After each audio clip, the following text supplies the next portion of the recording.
Preto Podcast, Afroempreendedorismo por Afro. Salve! Salve! Estamos começando mais um episódio do Preto Podcast, a sua plataforma de afroempreendedorismo, distribuição de negócios. A gente vai falar um pouco sobre negócios e vocês estão convidados a nos assistir. Sejam bem-vindos. Não é, Thiago? Vamos bater esse papo, Mohamed Ali, aqui hoje, aqui na Casa de Rosa, né? Casa de Rosa. A gente vem construindo um diálogo com várias pessoas, várias figuras importantes aqui, Mohamed Ali, como você, bonito aí, de realeza. Já estou legislando em causa própria já. Traga minha camisa nova, tô logo te avisando. Entendeu? E a gente precisa que vocês ajudem a gente a dinamizar esse bate-papo aqui, velho, com nossos convidados, fazer com que essa história que a gente vai contar aqui hoje esteja em mais lugares. Por isso eu peço a todo mundo que está assistindo aqui para marcar uma amiga, um amigo e também seguir a gente, além de assistir, seguir, compartilhar, comentar aqui o que você deseja, o que marcou você nesse papo no YouTube e seguir a gente também lá no Instagram, não é isso? Exatamente. Se inscreve no canal, ativa o sininho. Sempre que subir um vídeo novo, vai chegar para você. A gente precisa dessa força de vocês nas redes sociais, certo? Segue a gente lá no Instagram, Preto Podcast. Então, assim, pode de poder, tá? Pode de poder. Então, segue a gente lá, compartilha para seus amigos. Hoje, a gente trouxe um cara aqui muito importante, né? Nessa construção, um cara que trabalha com a inovação, com a tecnologia, né? E é mais um episódio de uma novidade que eu sempre falo. A gente está, nós pretos estamos em todos os ambientes e você que quer conhecer, ouvir, é uma referência nesse segmento para que você possa seguir, aprender, ouvir e se jogar também, né? Isso aí, vamos chamar Marcos Casais, da Seja Suburbana bem-vindo. pro Mundo aí. E aí, Casais, tudo bem? Seja bem-vindo aí, meu irmão. Tudo em paz, tudo certinho e primeiro agradecer aí ao convite, né, e parabenizar pelo projeto, né, que é muito importante porque estava faltando. Tinha uma lacuna aí que estava aberta e que vocês estão preenchendo e parabéns mesmo aí pelo projeto e pela entrega. Eu acho que isso vai reverberar muito bem dentro da nossa comunidade. Obrigadão. E é o nosso amigo França que está aqui atrás, né? É. Vocês não veem, Uhum. mas tem uma galera assim.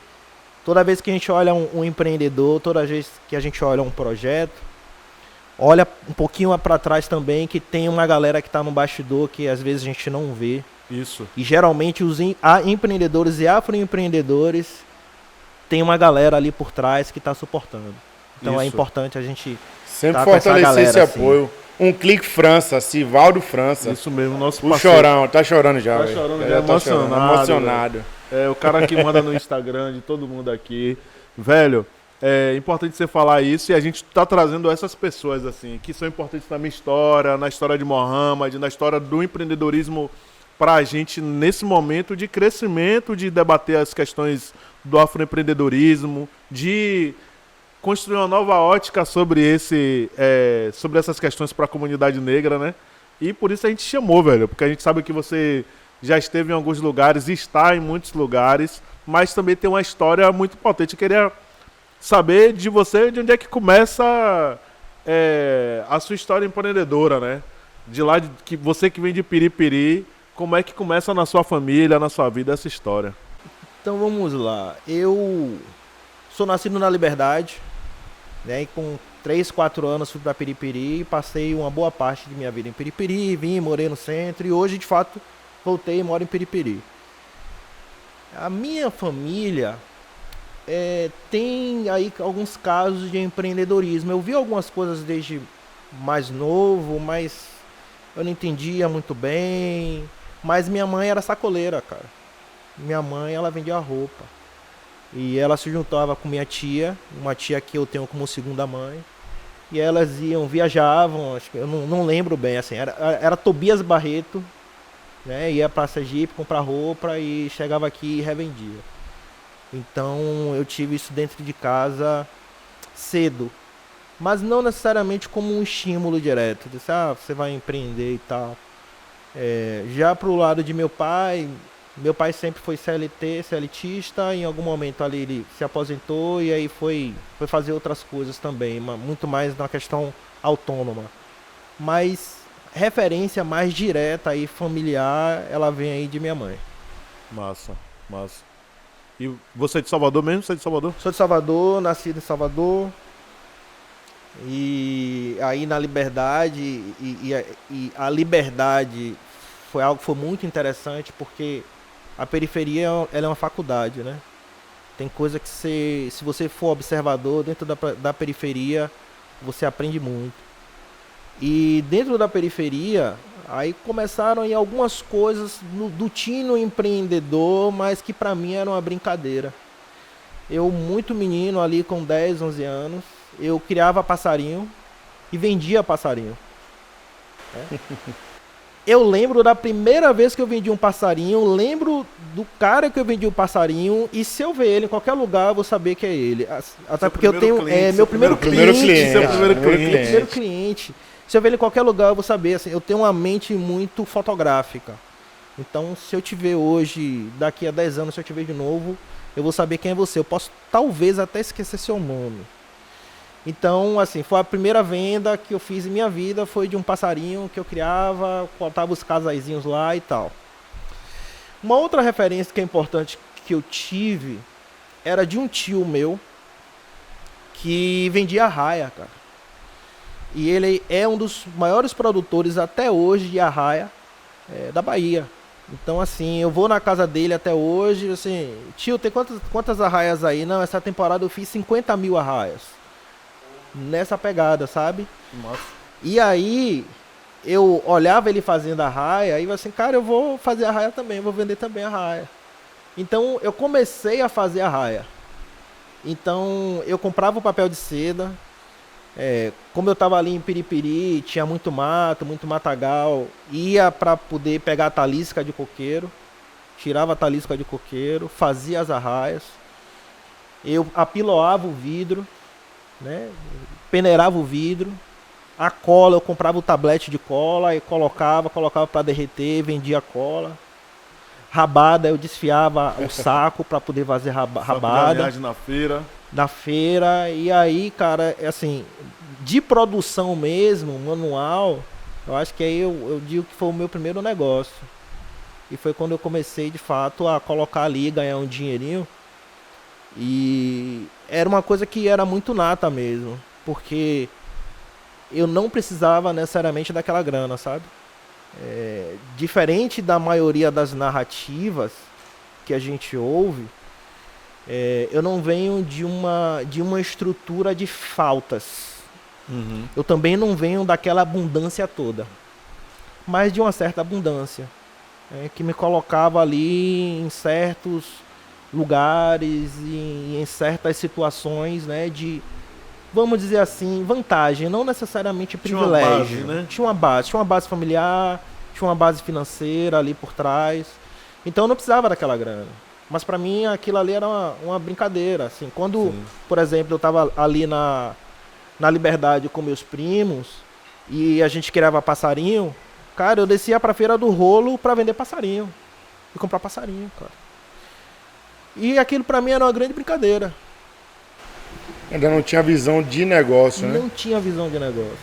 Era uma brincadeira com grana, né? Mas é claro que tinha meu pai ali olhando, é claro que tinha minha mãe ali olhando. Tinha uma supervisão, não era uma coisa assim, mas foi uma coisa que veio muito de mim mesmo, sabe?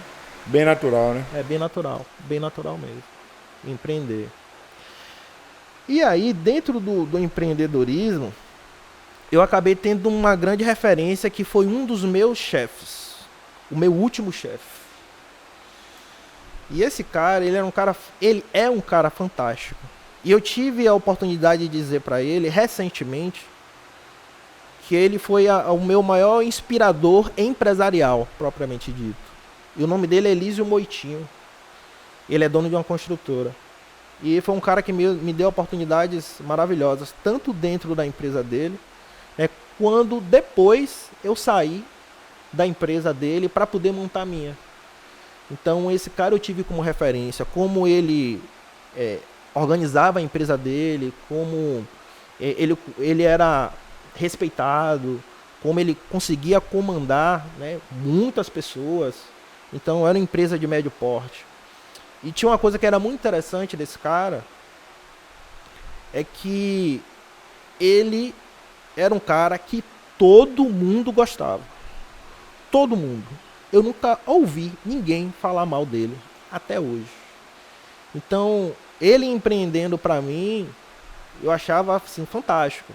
E ele tinha algumas coisas, algumas rotinas que eu acompanhava, porque em algum momento eu entrei na faculdade e precisei começar a compensar horário. Então eu comecei a chegar mais cedo.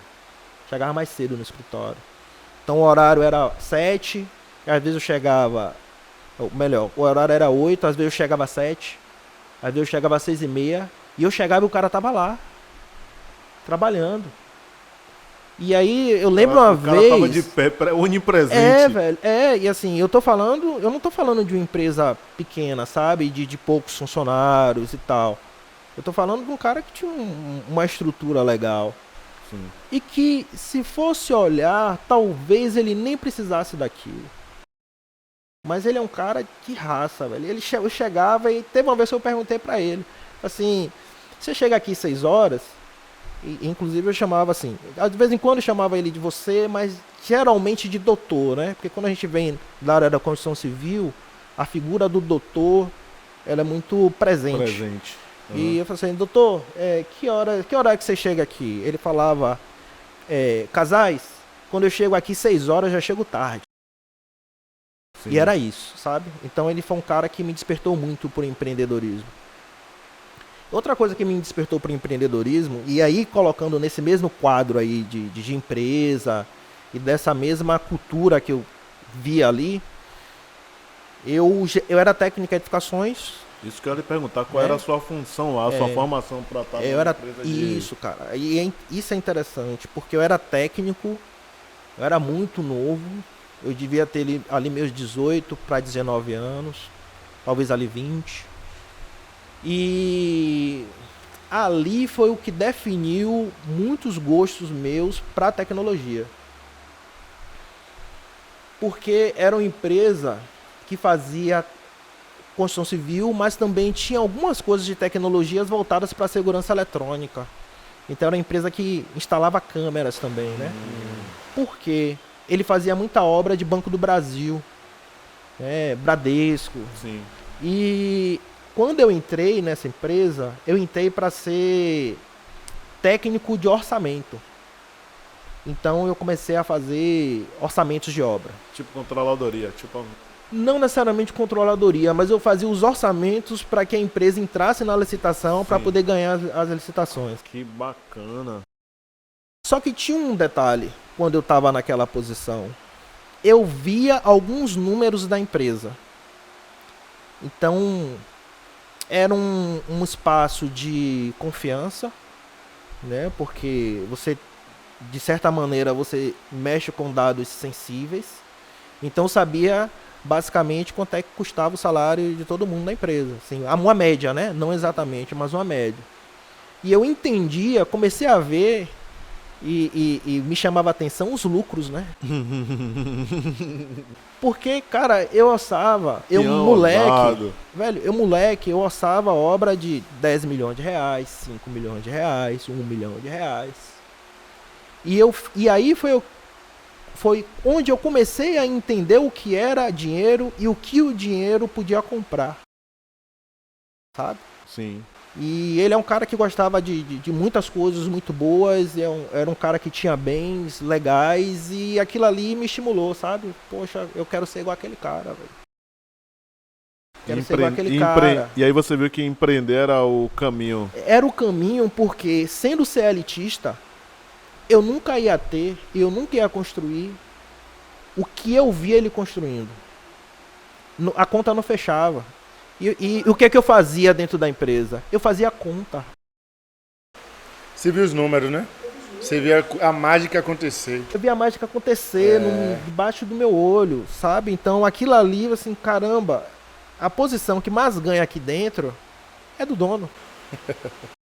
E se eu continuar sendo técnico, E se eu continuar vindo a ser engenheiro dessa empresa, cara, eu posso ganhar bem, sabe? Mas não vai ser a mesma coisa e não vai ter a mesma autonomia, por exemplo, dele. Porque tinha algumas coisas, por exemplo, ele não trabalhava sexta à tarde. Ele dava esse pau todo, mas sexta à tarde, dificilmente, não procure ele, não ligue para ele, assim. Então ele tinha algumas coisas bem interessantes. Então isso, apesar dele trabalhar bastante, ele mostrou para mim, de alguma maneira, que ele tinha liberdade. Ele tinha liberdade. Free. Né? Então ele é um cara que podia estar aqui, podia estar ali, tinha grana, gente boa, todo mundo gostava e tocava uma baita empresa que hoje continua sendo uma baita empresa, continua sendo uma empresa de construção civil muito respeitada, respeitadíssima, e é um cara que não mudou. Aquele cara que eu conheci lá há 20 anos atrás Mesmo padrão. é o mesmo cara, velho. É o mesmo cara. Então aquilo ali pra mim foi uma virada de chave. Entender empreendedorismo naquele momento ali. E me diga uma coisa, você acha que esse momento contribuiu para você enquanto empresa, enquanto construiu uma empresa, mas vou reformular. Para você construir uma empresa, esse cara foi importante, mas para pensar em coisas que você faz hoje, que não é só na sua empresa, a sua atuação no ramo do associativismo, da participação e do diálogo com a comunidade negra, com a comunidade empreendedora. Quando é que começa esse diálogo seu? Cara, Que a gente foi pro início, eu já tô indo agora para onde nessa camada mais recente. Não tem problema não, nessa história mais recente, vai antes de saber da Casais Automação, que é a sua empresa. A gente vai e volta, cara. O que acontece? Tem algumas coisas minhas que são interessantes que muita gente não sabe. Então, por exemplo, conte tudo aí, velho. Conte tudo. Eu venho de um casal interracial. Minha mãe é branca, meu pai é negro. Sabe? Meu pai, ele sempre trouxe as questões, as pautas negras, né, da negritude.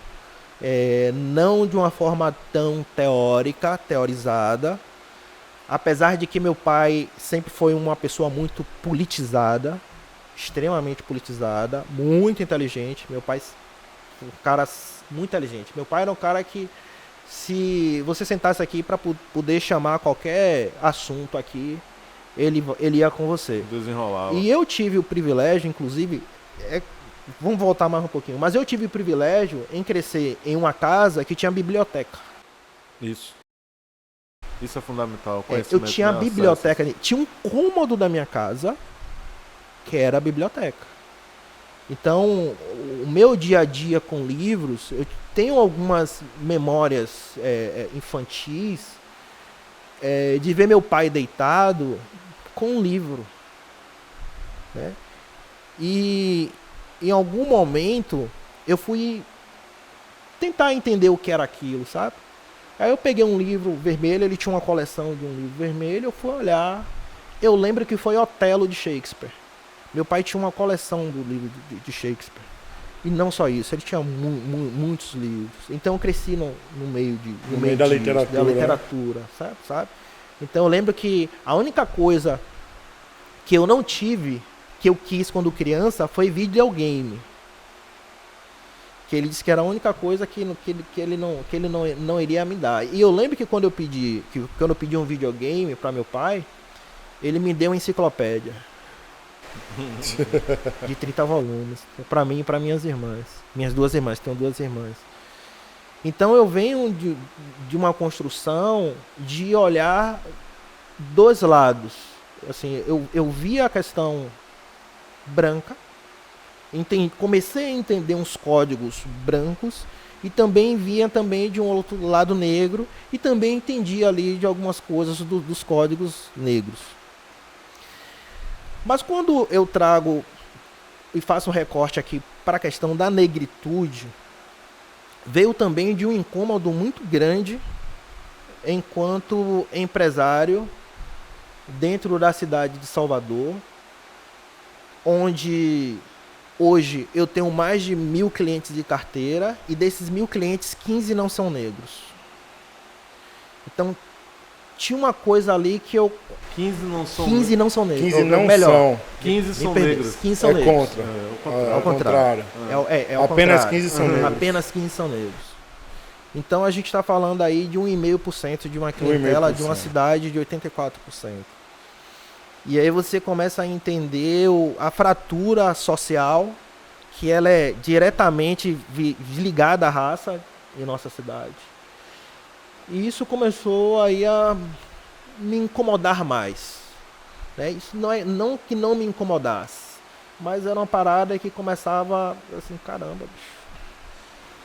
Cadê essa galera? Não vem, não tá, assim, não tem. Porque, fazendo um recorte aqui para o meu negócio ele é um negócio de luxo. Vamos lá. Qual é o seu Tá? negócio? Explica Negócio o seu de negócio aí. Qual é a sua O meu atuação negócio, a profissional minha aí? atuação hoje... Não, primeiro, de formação, eu sou técnico em edificações. Tenho algumas formações técnicas correlatas. Então, por exemplo, antes de chegar no meu negócio, né? Até para a galera entender o que é o meu negócio. Para seguir, né? Para um porque segmento. porque às vezes fica difícil entender o meu negócio se você não entende um pouco a questão de formação. Então, eu sou eletricista, sou técnico em rede, sou técnico em manutenção de micro, técnico em cabeamento estruturado, técnico em telefonia, técnico de segurança eletrônica. E foram todas formações que eu vim buscando aí dentro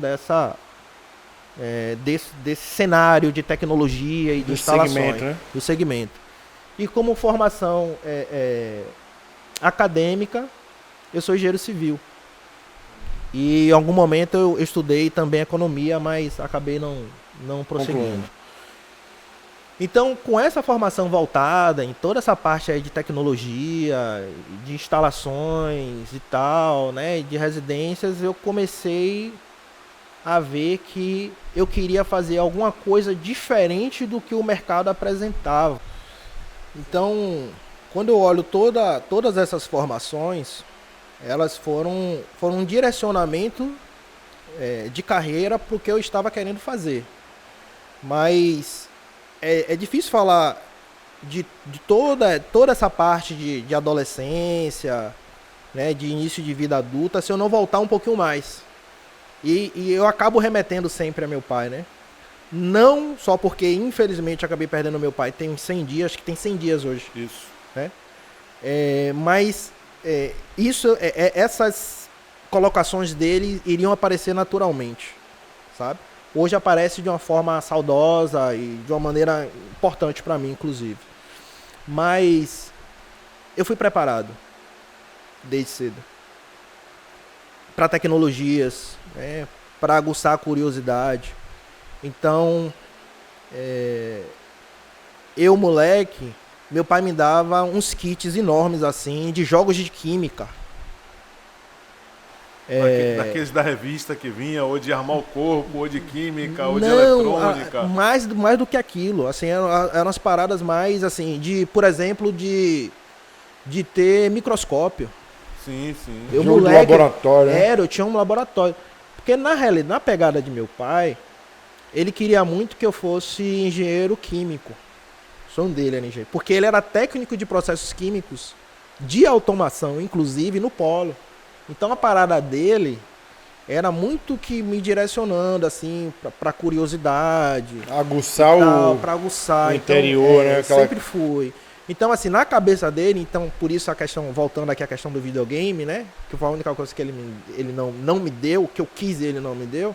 É porque na cabeça dele, o videogame atrasava mentalmente, né? Deixava a pessoa com foco no que não deveria ser interessante.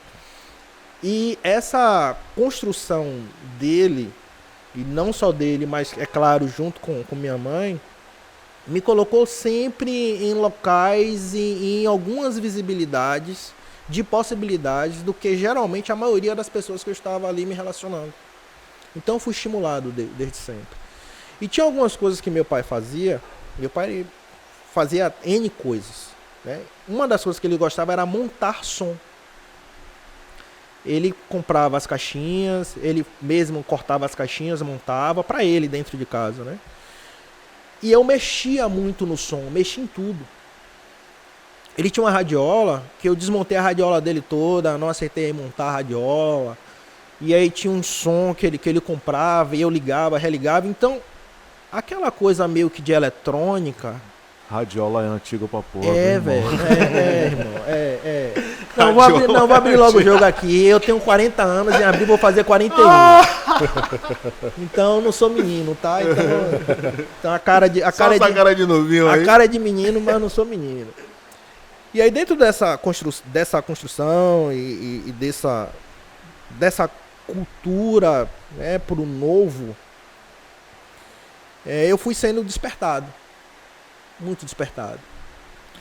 E quando eu fiz edificações, preferi fazer edificações quando escolhi na escola técnica o curso, foi porque eu gostava muito de desenho técnico. E eu me destacava muito fazendo desenho técnico. Desde o ginásio, porque a escola que eu estudei, que era uma escola particular, ela tinha desenho técnico. E eu fui um dos melhores, talvez o melhor aluno de todos os tempos, de um grande professor que chama Raimundo Nonato, falecido e tal. Mas é um cara que foi muito importante na minha formação, inclusive, e nas minhas escolhas. Porque ele era um cara de desenho, transferidor, né, esquadro. Compasso. Tudo, velho, compasso e tal. Eu sempre tinha tudo isso dele. E aí eu acabei escolhendo edificações. E de edificações para engenharia civil também foi meio que um pulo. Só que quando eu tava fazendo edificações e terminei edificações, eu falei assim, cara, e comecei a estudar. Antes dessa empresa que eu falei, eu estagiei em outras duas antes, né? Fazendo coisas parecidas. Mas eu queria fazer uma coisa que fosse diferente do que todo mundo estivesse fazendo.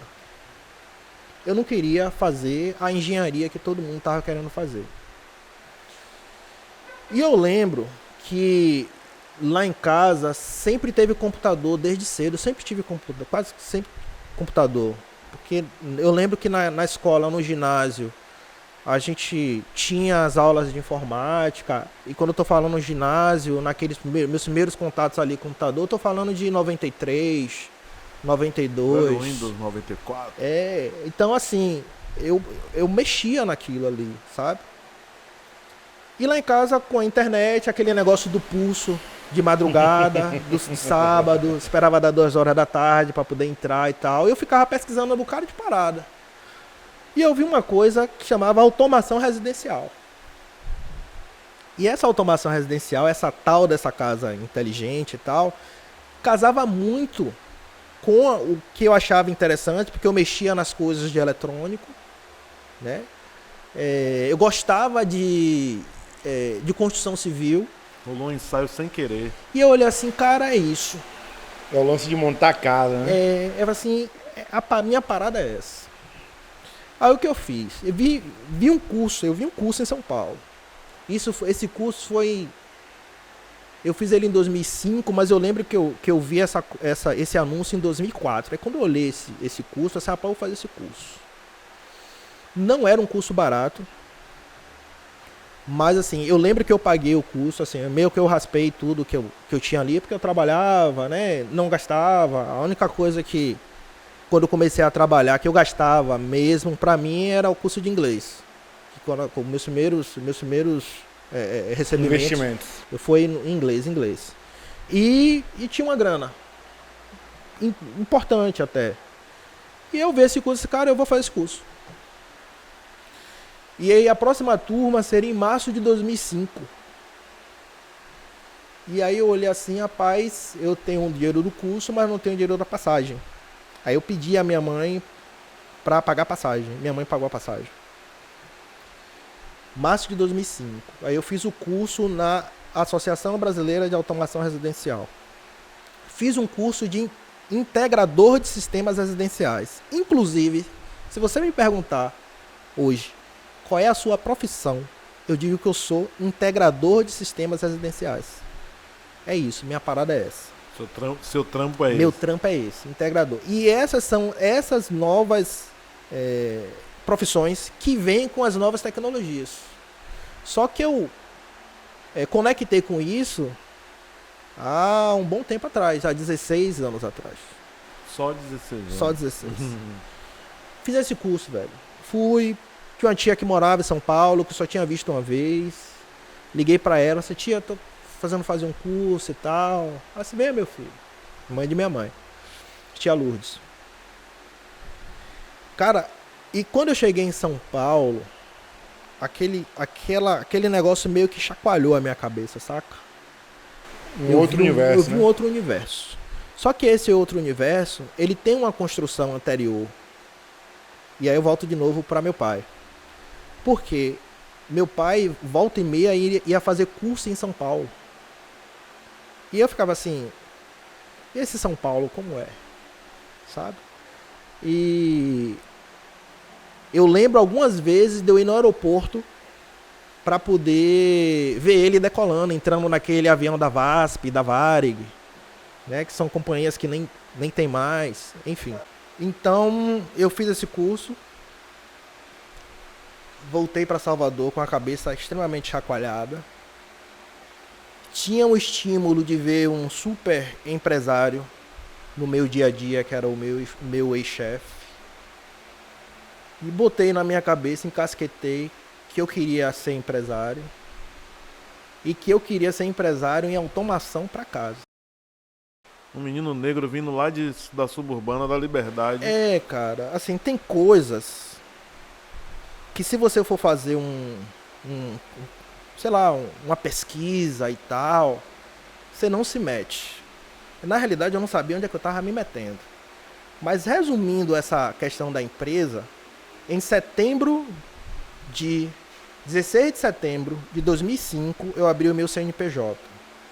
Eu pedi demissão dessa construtora e abri o que foi a primeira empresa do segmento de automação residencial da Bahia. E uma das primeiras do Brasil.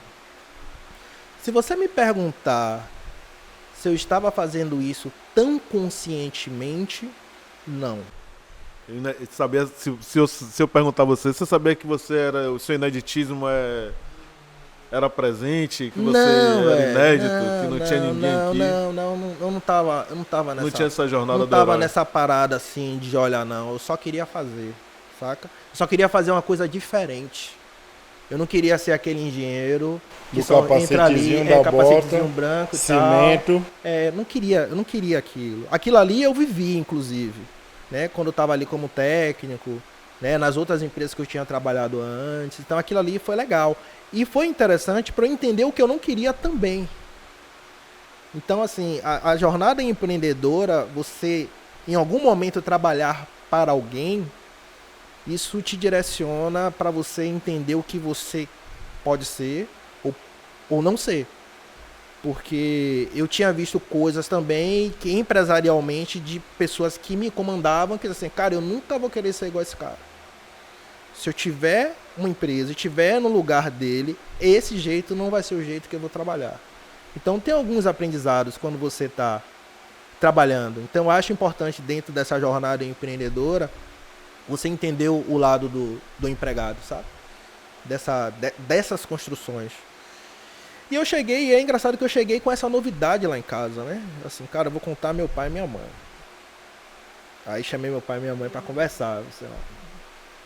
Uma coisa pra gente conversar. Chamei eles dois e falei assim, ó, vou pedir demissão da construtora e vou abrir empresa. Meus pais não entenderam nada, velho. Nada, velho. Assim, cara, você tá aí. Você tá trabalhando numa construtora legal. Você já tá começando a tirar uma graninha. Você tá tendo uma perspectiva legal. Você vai confortável. Tá confortável, assim. Você tem uma base. Cara, você vai querer sair para poder abrir empresa? Voltar pro zero? Assim, não, mas é isso que eu quero. Mas, apesar desses questionamentos, eu não fui desestimulado. Eu não tive um pai e a mãe disse, não vá. E eu tinha uma outra linha também, dentro dessa construção, era que eu tinha uma base familiar e uma certa base financeira. Se der merda, se não der, sabe? Se bem que o não der, para mim também ela não foi uma possibilidade tão real, né? Porque também não foi fácil. Você começar a empreender do zero, numa cidade que não tinha mercado, eu tive que construir esse mercado. As pessoas não sabiam que aquilo ali existia. E muita gente não sabe até hoje, imagina 16 anos. Então, quando eu ia para poder apresentar para as pessoas e tal, tem gente que diz assim, eu não sabia nem que isso existia no Brasil. E você tá aqui fazendo. Eu lembro que eu comprei uns kitzinhos, que eu ligava umas tomadas, aí botava para acender a lâmpada, fazia as programações, e basicamente era eu sozinha. Eu tinha um sócio lá no início, né, do negócio, que acabou não prosseguindo, e eu acabei tocando um negócio. Em algum momento acabei tocando sozinho esse negócio. E toco sozinho até hoje. Então é essa construção aí que foi que nasceu Casais Automação. Mas na realidade, Casais Automação, ela não nasceu Casais Automação. Ela nasceu Automi House. Nome em inglês. Automi House. Nome em inglês logo para impactar. Era um negócio assim, era um logo, era um negócio legal, assim, o nome e tal. É diferente, né? Era Automi House. Show de bola.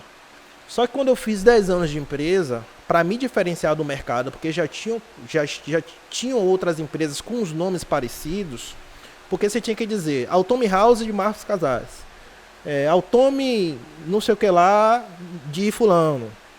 Então, assim, os nomes eram muito parecidos e eu falei assim, cara, eu tenho que me diferenciar do mercado. O que é que eu vou fazer com a questão de nome, de name, né? Vou colocar meu nome. Eu coloquei meu nome.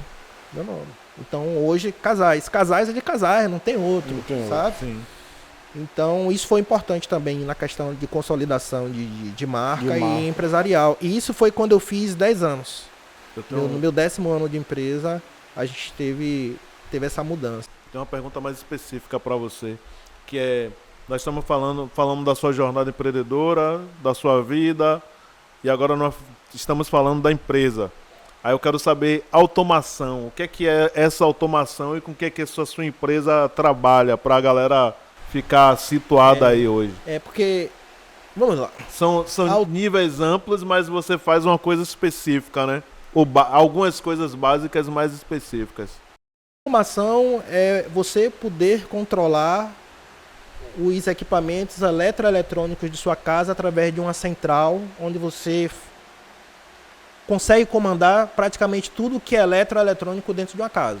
Então você pode ligar uma lâmpada via aplicativo, via comando de voz, com assistente de voz, subir uma persiana, descer uma persiana, ligar o som, ligar o ar-condicionado a hora que você quer que fique ligado, ligar a TV. Então, é um tipo de produto que ele tem um ticket alto, ele é voltado para a classe A. Isso que é bom. Então, na realidade, eu digo, eu até brinco assim, que é a cereja do bolo das casas dos milionários. Então, hoje, o meu público são pessoas de alto poder aquisitivo, de muito alto poder aquisitivo. E se você me perguntasse assim, cara, você sabia que você poderia ter dificuldade com esse público, porque, como você colocou, cá o menino saiu dali, negro e tal.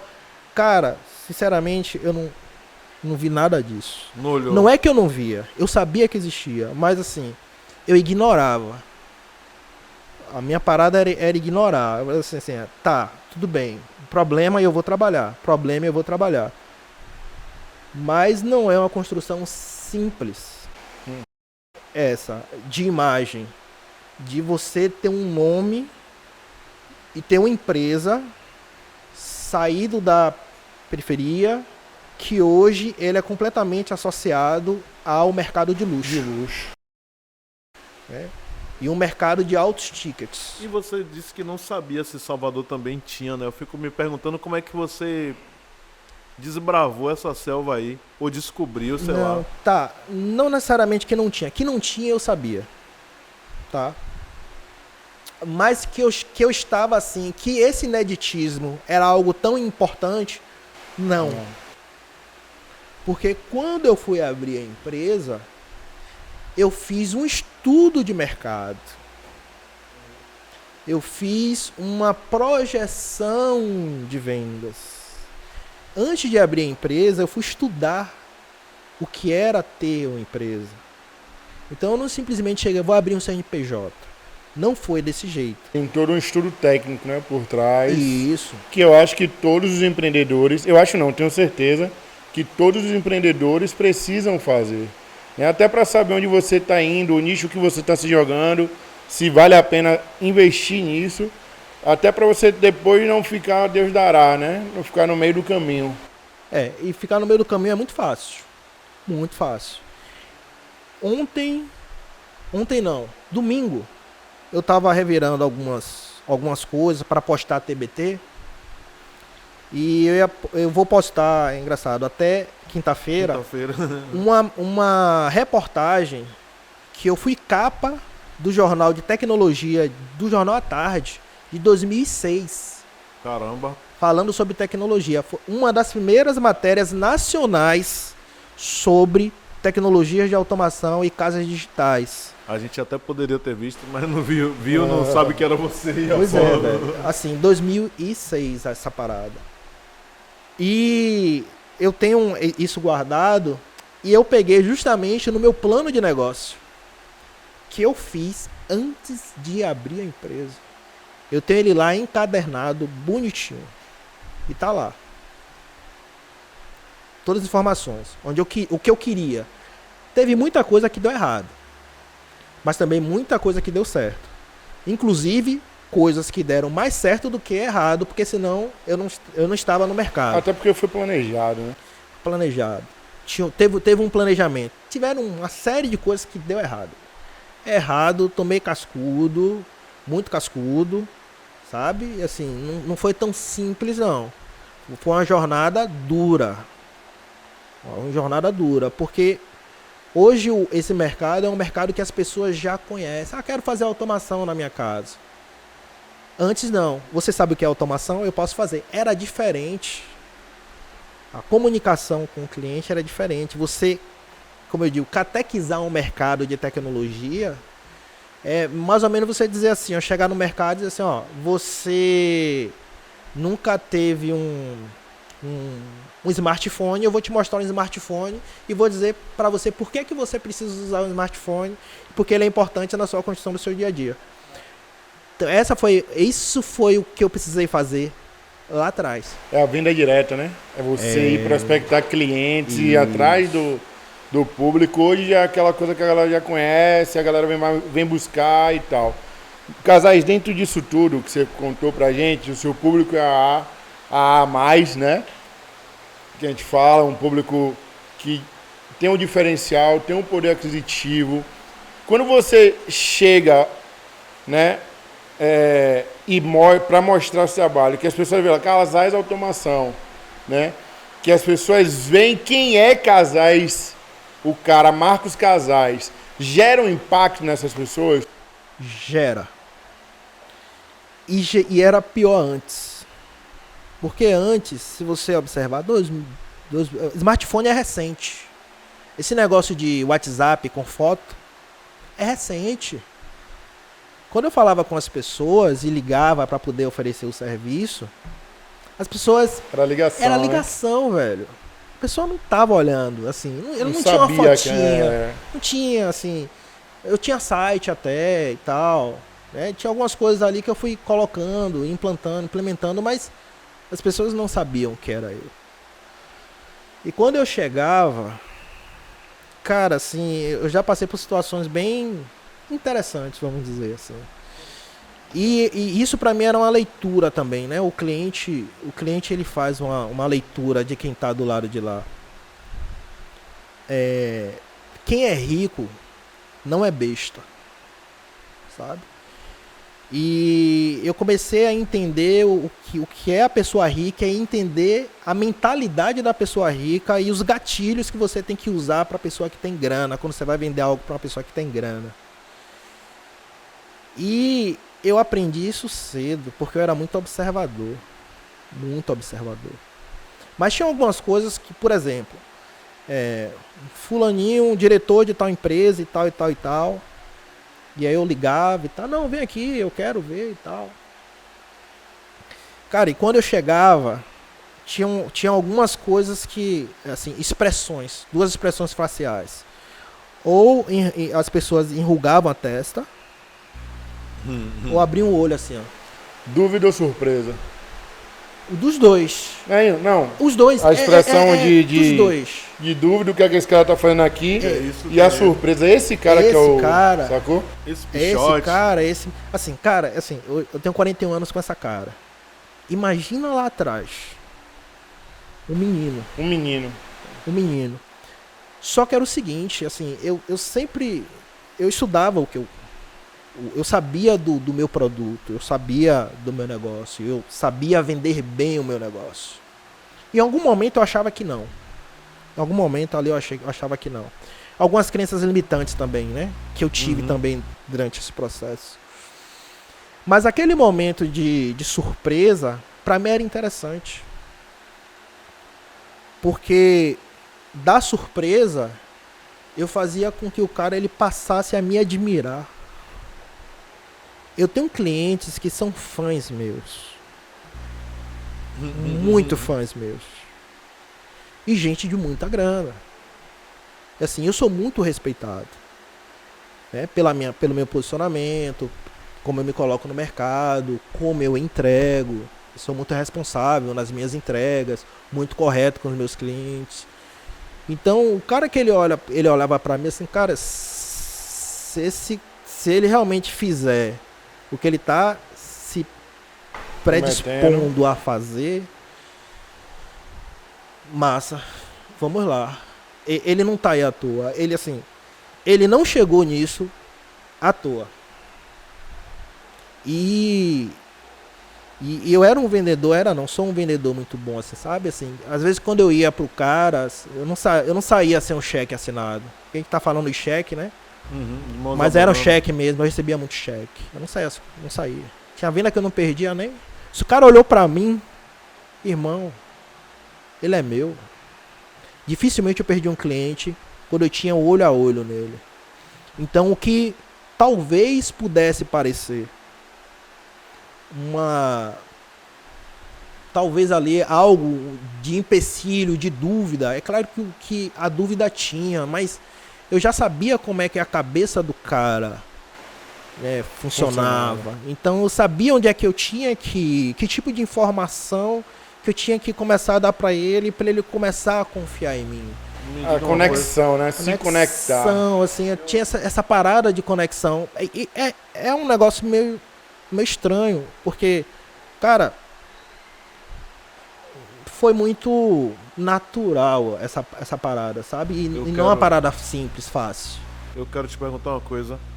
Como é que você construiu essa barreira a partir do conhecimento? Era algo de casa? É algo nato? Para quebrar essas crenças que atrapalham, né? Criam barreiras para que a gente fique com a autoestima baixa ou duvide da nossa potencialidade, do nosso poder. Cara, é um conjunto, sabe? Como foi que você construiu isso? É um conjunto, porque eu primeiro queria que isso desse muito certo. Porque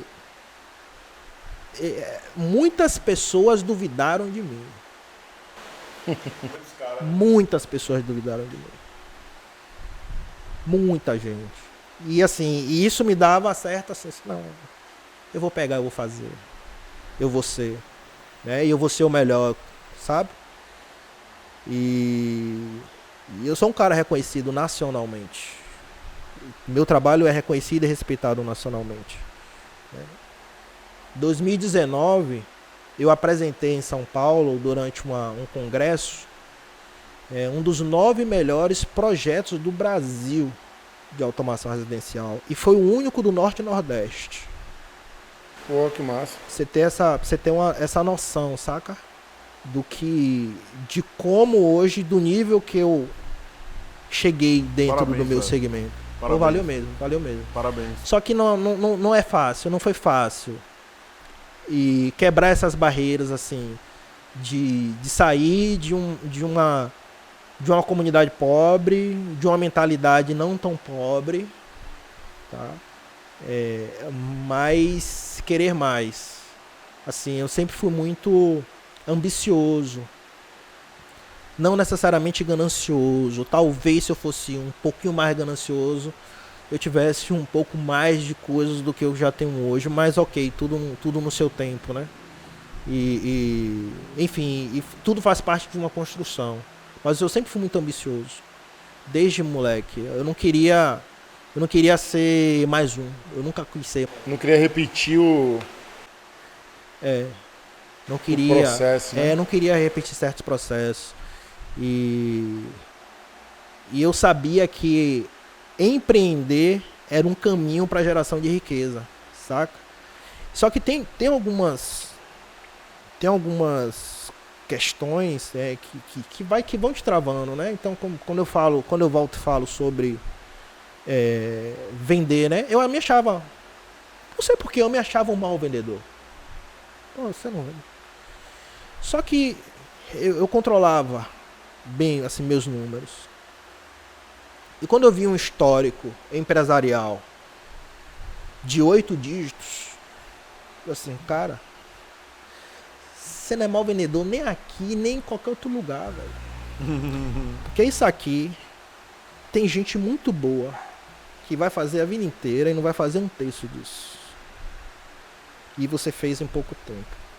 Sabe? Então, assim, eu tive que ir também me trabalhando. Sim. Porque em muitos momentos o meu comportamento dentro de minha empresa não era necessariamente de um empresário. Às vezes eu me comportava, tinha um comportamento até de funcionário. De colega. De colega, de coleguismo, sabe? Assim, então eu tive alguns erros aí nesse processo. De você olhar para você e entender que você não é simplesmente um empreendedor, mas que você é um empresário. E empreender é para gerar riqueza. Não é para pagar conta. Se for para pagar conta e você ficar com um bocado de dor de cabeça, velho, vai trabalhar para alguém. CLT. Vai ser CLTista, velho. Vai ser CLTista. Se você quer empreender, velho, é para ganhar grana.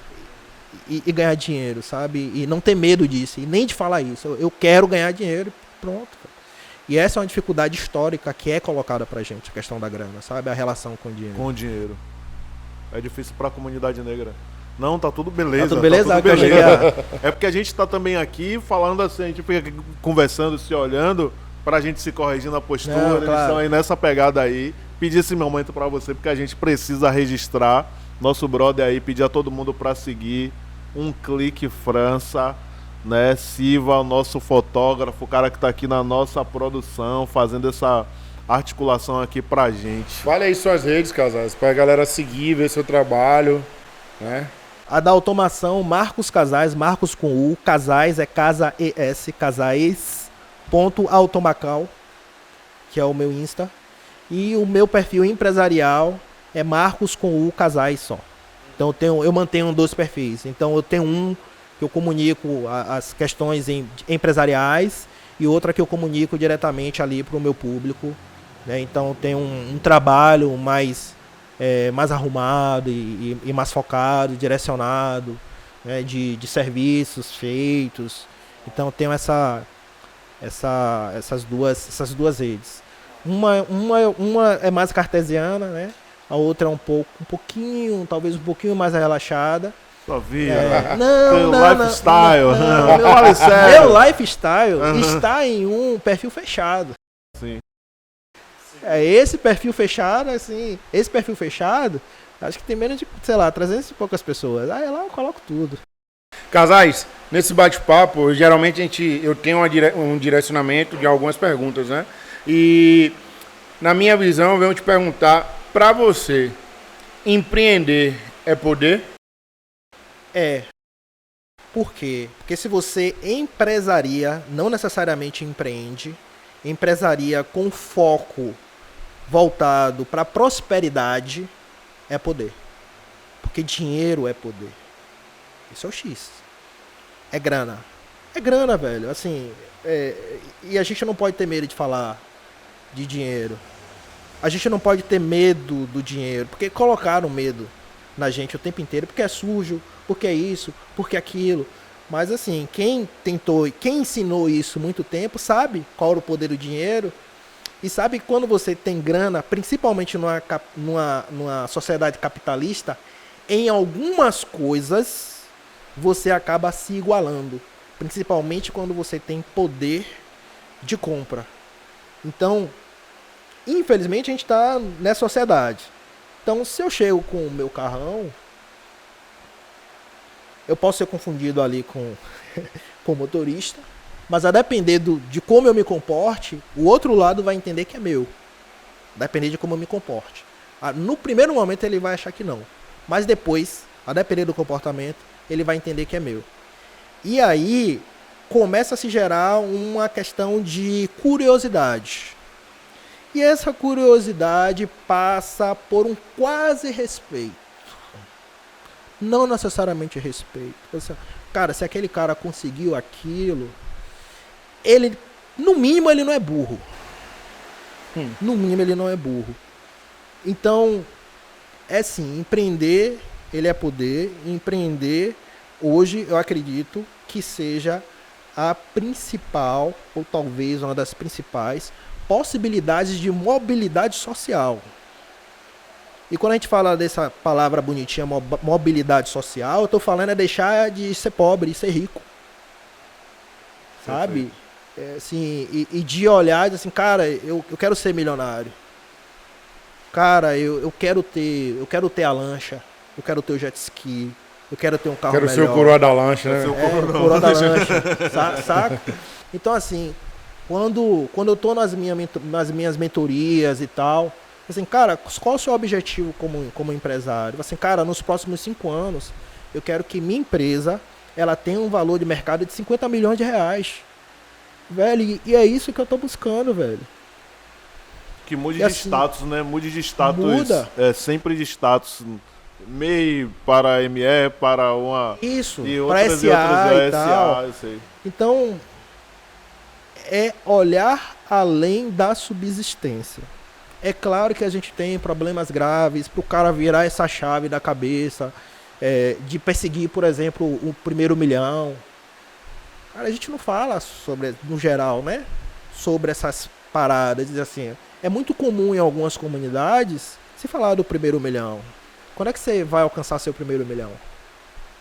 Cara, enquanto a gente talvez está alinhado ali, ou preso, entre aspas, ou preso de fato mesmo, em vender a janta para comprar almoço, saca? Sim. Só que você sair do vender a janta para comprar o almoço não é um caminho simples. E que eu acho que a gente tem que ter muito cuidado com o papo de você consegue, não é por aí. Acho que tem que ter muita estratégia. Né? Acho que a gente precisa tomar muito cuidado com o que eu digo com os falsos profetas empresariais. Precisa ter cuidado com essa turma. Porque muitas das vezes elas vendem um sonho que é irreal. E às vezes é irreal até para aquele alguns, cara. né? Às vezes é irreal. Às vezes você vê que aquela condição, né, pro cara ele virar a chave, ele não vai virar a chave nunca. Não vai. Infelizmente não vai. Tem gente que quando começa a virar a chave, já virou com uma certa idade e aí já não tem mais tempo para poder fazer muita coisa. E a grande realidade, quando a gente vai pegar o nosso recorte de população negra, e quando você vai ver a maturidade dos negócios, né, eles são mais longos. Eu lembro que quando eu comecei a empresariar, teve um empresário branco daqui de Salvador, que ele chegou para mim e falou assim, Marcos, se tudo der certo, a sua empresa fica estável em 5 anos, se você fizer tudo certinho. Em 5 anos, esse é o tempo para a empresa ficar estável. E a minha demorou muito mais. Por que demorou muito mais? Porque eu tinha um detalhe, assim, eu sabia fazer muita conta, eu era um cara que entendia de números, mas em algum momento eu não soube lidar com dinheiro. E eu tenho uma frase que é a seguinte, cara. Se você não respeitar o dinheiro, ele não vai levar desaforo para casa. Dinheiro não leva desaforo para casa. Se você erra, vai ser muito complexo de você voltar. Se você, a depender da posição que você tá, você vai passar o resto da vida e não vai conseguir. Se você for muito persistente, você até consegue dar a volta por cima. Sabe? Então, é algo que a gente precisa muito, mas é algo que a gente também precisa começar a respeitar, entender e almejar. Falando nisso, Marcos, nessa ideia, como você falou do dinheiro, você acha importante a ideia de a gente implantar dentro dessa comunidade o Black Money? Você acha que isso vai fortalecer os afroempreendedores? Fortalece porque tem uma coisa que é importante dentro dessa construção, que são referências. Cara, se você olha um afroempreendedor, ou um cara que mora numa puta cobertura, eu não sei nem se eu posso xingar, mas tudo bem. Fica à vontade, fica à vontade. Tá? O cara que tem um baita carrão. Cara, você vai olhar aquilo, eu também quero. Sabe? E quando você vê um empreendedor que é respeitado na sua área, você começa a olhar e tê-lo como referência.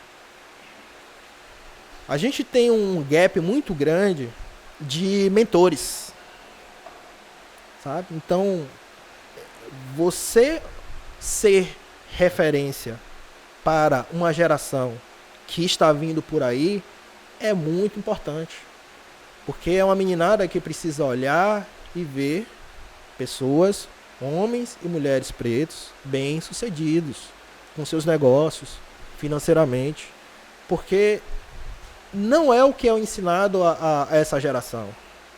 O que a gente ensinado a essa geração é comprar aqui para vender ali. É o que também não foi nos ensinado, né? A gente vem na cara dura, no braço, na curiosidade, no vamos fazer, vamos dar certo. É o que eu sempre falo aqui. A ideia do podcast é essa.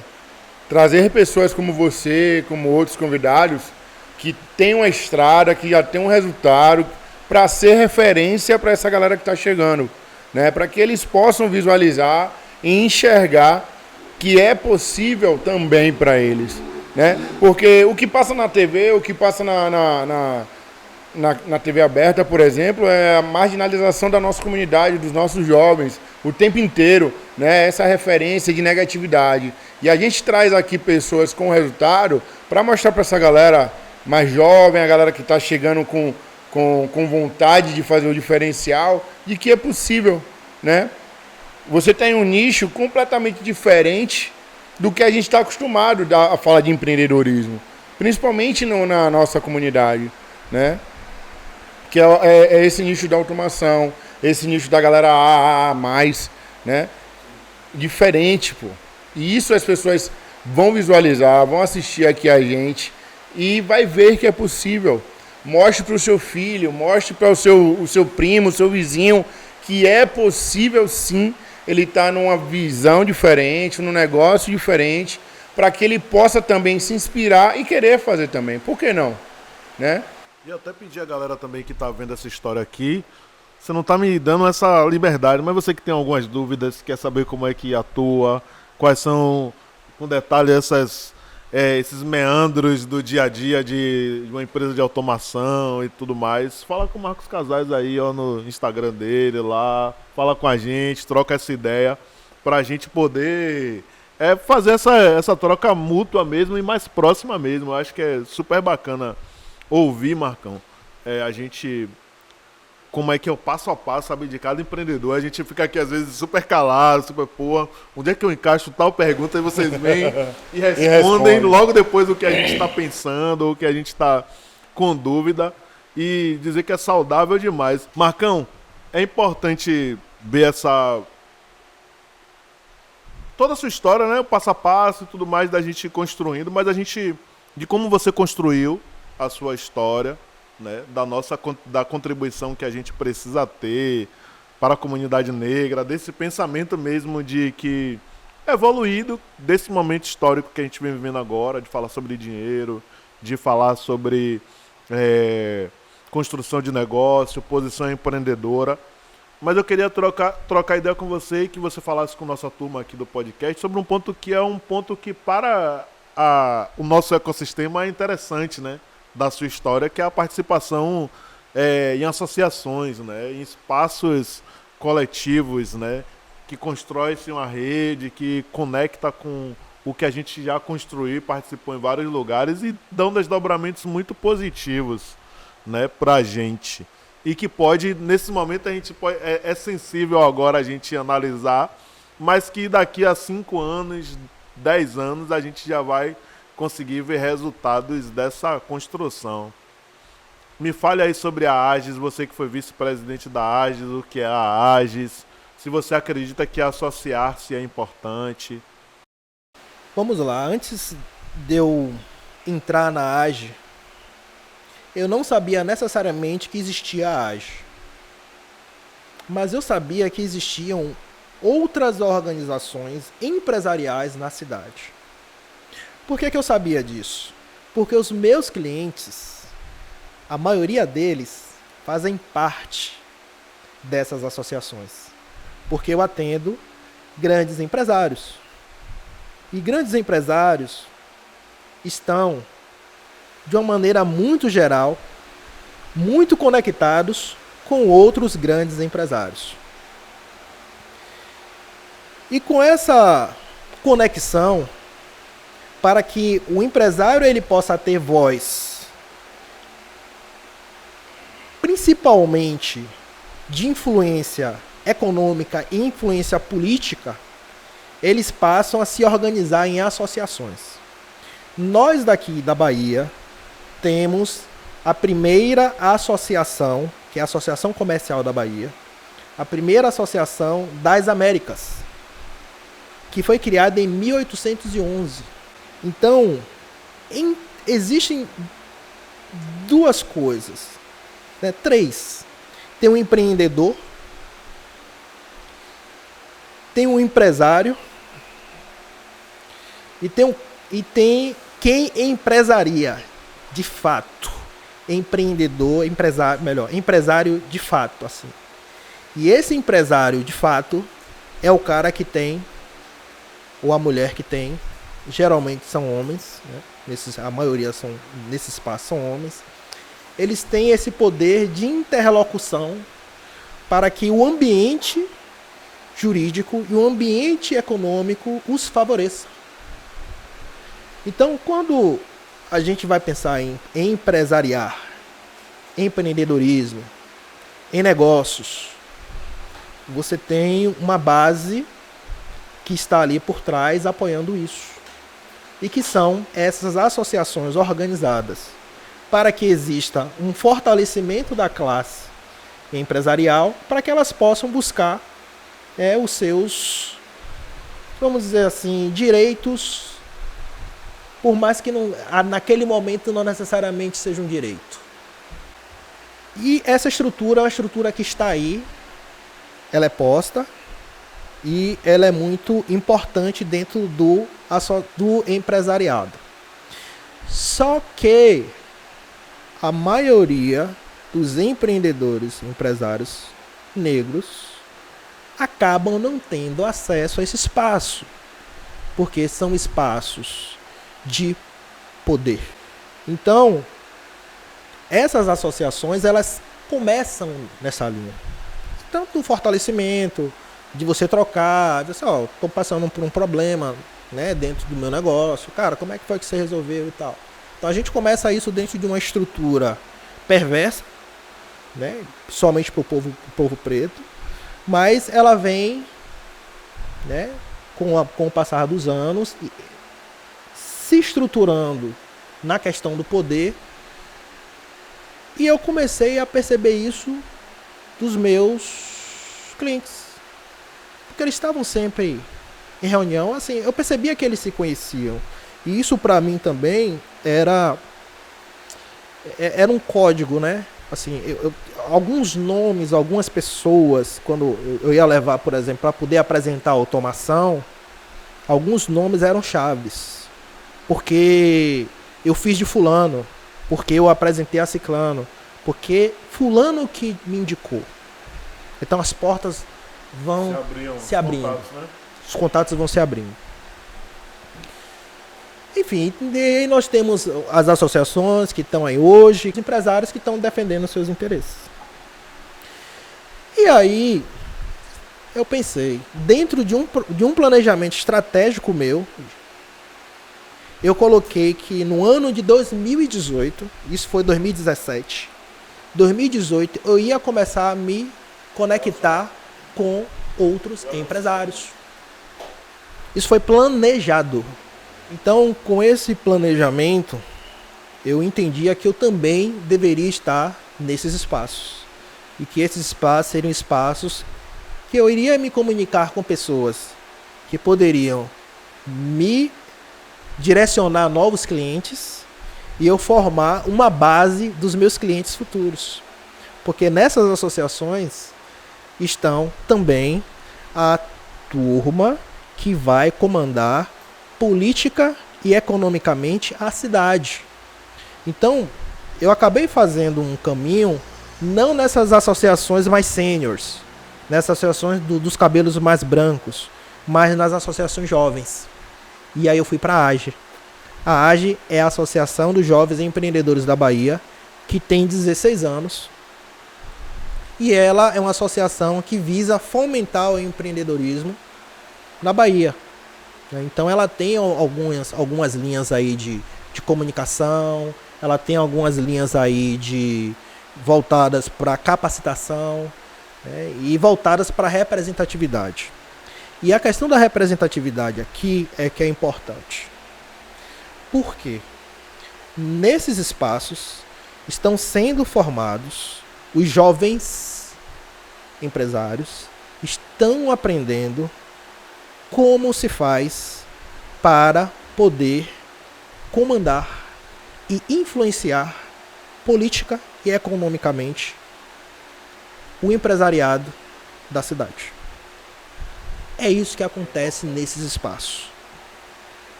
Só que, infelizmente, ainda nós temos pouca representatividade negra dentro desses espaços.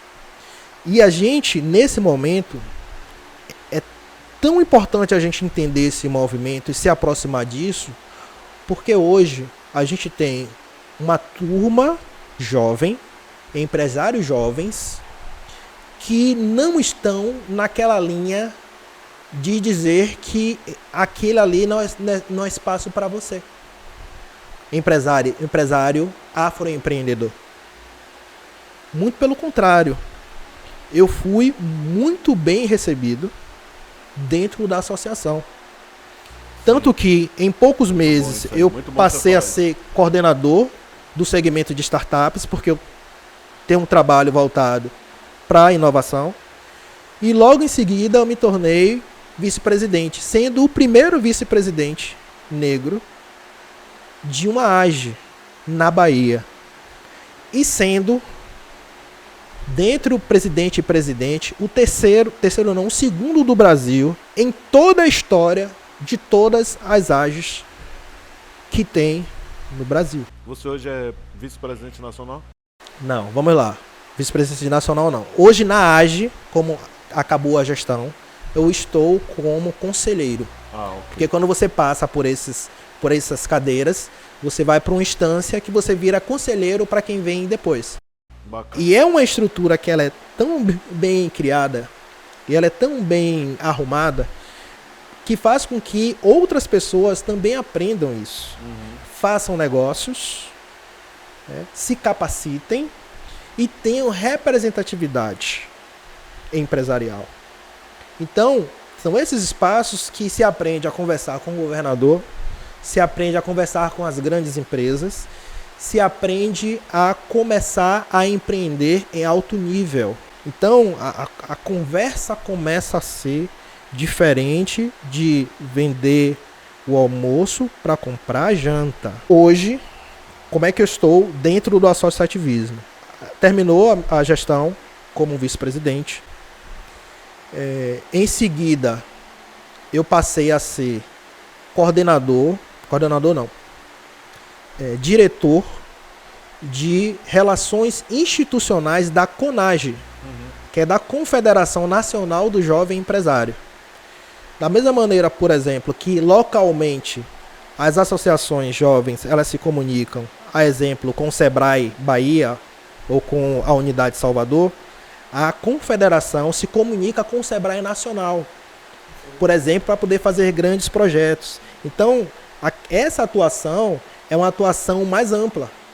E você começa a entender melhor como é que as coisas para o empreendedorismo estão organizadas. Sim. Como é que as associações, como é que principalmente as instituições, elas estão organizadas para se ajudar e fomentar o empreendedorismo e fomentar os seus segmentos.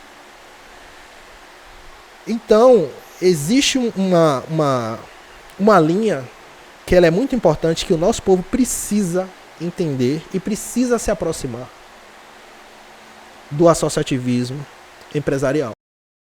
Então você, que é um jovem empreendedor, busque mais informações, busque conhecer, saber, se associar, para que a gente também esteja nesse meio, para que a gente também esteja dentro desse mercado, para que a gente possa entender e fortalecer mesmo o afroempreendedorismo, né? Isso. A gente precisa urgentemente de lideranças negras empresariais nesses espaços. E esses espaços estão abertos. Que massa. Tá? Muito bom. E ainda dentro do associativismo, vou dar um exemplo só sobre CONAGE. A CONAGE, ela tem uma cadeira no G20 Jovem. A presidente da CONAGE, que é uma baiana, muito amiga minha, Maria Brasil, ela é presidente da confederação. Ela fez um trabalho tão fantástico aqui, né, que colocou ela numa evidência muito importante nacionalmente, e hoje ela é a presidente. A nível nacional. A nível nacional. E ela que está na cadeira que representa o Brasil no G20 Jovem. Que bacana. Sabe? Então, existem estruturas que a gente precisa conhecer. E na Bahia, eu estou como presidente do Fórum de Jovens Lideranças Empresariais da Bahia. O que é esse fórum? O fórum reúne as lideranças, os presidentes ou os principais representantes das principais associações jovens. Então, eu estou como presidente desse fórum, que é uma outra estrutura. Vou dar um exemplo para você. Dentro desse espaço, na última eleição dos prefeituráveis, nessa cadeira de presidente do fórum, eu tive a oportunidade de sabatinar os prefeituráveis de nossa cidade, junto com os outros jovens líderes empresariais. De dizer, candidato, qual é a sua proposta e plataforma política voltada para o empreendedorismo? É esse nível de acesso que a gente começa a ter dentro do associativismo empresarial. Existem coisas mais profundas dentro desse associativismo enquanto estrutura de poder, e a gente precisa começar a entender e acessar esses espaços. Aí é um treinamento, né, para a gente poder acessar aí as estruturas, um passo a passo. Eu queria lhe agradecer, irmão, por você vir, por você trocar essa ideia. Eu acho que tem muitas coisas aí, tipo, nós não falamos sobre o Vozes do Afroempreendedorismo, que cria na sua gestão, né? Não falamos sobre a Singularity University. A Singularity eu queria falar. Se você me desse essa abertura, fique à vontade. Porque dentro de algumas conversas que a gente acaba tendo aqui em off, né? Então, dentro aqui da nossa dinâmica, a gente estava falando sobre estruturas e sobre tecnologia. E a gente também precisa começar a acessar alguns espaços e entender mais sobre as tecnologias que estão mudando o mundo. Existe uma universidade chamada Singularity University, que é a Universidade da Singularidade. Essa universidade, ela fica na NASA, e um dos principais apoiadores dessa universidade é a Google, junto com a Deloitte. Essa universidade, ela forma grandes pensadores e ela empodera também, através do conhecimento de novas tecnologias, também pessoas que são fora da curva. Então, vou dar um exemplo aqui dentro do nosso ecossistema empreendedor. Nós temos um grande empresário baiano que fala o tempo todo sobre a Singularity University, que é o Nizam Guanais. Porque o Nizam estudou na Singularity. Então lá estão os principais líderes e as principais cabeças pensantes do planeta. São pessoas que se reúnem, são pessoas que estudam, são pessoas que olham o futuro. É como se fosse uma universidade do futuro. A Singularity, ela tem embaixadores no mundo todo. No Brasil, se eu não me engano, são 13 ou são 14. E eu sou um dos embaixadores da Singularity University no Brasil. Tive essa oportunidade, fui abrindo algumas portas dentro do empreendedorismo e dentro do associativismo que me levou a essa cadeira. Massa. De ter informações e de ter conteúdos sobre tecnologias que estão e que vão modificar o mundo, como inteligência artificial, como machine learning, como blockchain. Assim, são coisas que muitas das vezes a gente está falando aqui e a gente precisa começar a entender os conceitos. Porque a forma com que se empreende para se fazer grana e para se criar riqueza, ela está começando e está sendo direcionada para algo muito diferente do que a gente está vendo enquanto base tecnológica. E se a gente não começar a entender isso, nós vamos ficar, enquanto comunidade negra, muito, mas muito para trás. Então, a Universidade da Singularidade está aí. Quem tiver mais interesse em bater um papo, conhecer como são as estruturas, fazer parte, pode bater um papo comigo. Porque hoje, dentro do ecossistema empresarial e de inovação, essa é a minha função aqui em Salvador, e um dos representantes dessa universidade aqui no Brasil, para poder fazer com que esse tipo de informação possa chegar a mais pessoas. Casais, quero lhe agradecer, irmão. É muita informação, muita história. Tem muita coisa para sugar. Muita história, muita coisa para passar pra gente. Lhe agradecer aí, velho. Parabenizar pela sua trajetória. Muito feliz de ter um parceiro como você aqui nesse bate-papo nosso. Infelizmente é uma horinha que a gente faz, mas que bom, né? Que você pôde vir aqui. Pedir a todo mundo que tá ouvindo a gente, que tá assistindo a gente aqui, pra ouvir a gente na sua plataforma de stream preferida, Spotify, Deezer, Google Cast, iPlace.